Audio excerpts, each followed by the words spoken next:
Isang mapagpalang araw sa aking mga mahal na kababayan. Taus-puso akong bumabati sa lahat nang lumahok sa malawakang Peace Rally ngayong araw. Ito ay isang makapangyarihang pagpapakita ng pagkakaisa at pananampalataya na ang tanging hangad lamang ay kapayapaan tungo sa kaunlaran ng ating bansa.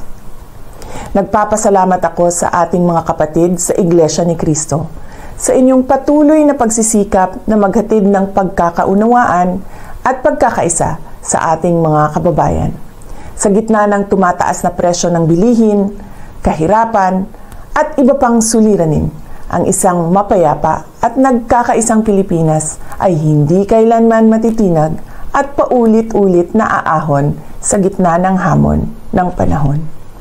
Muli, sa aking mga kababayan, maraming salamat sa inyong malasakit sa bayan.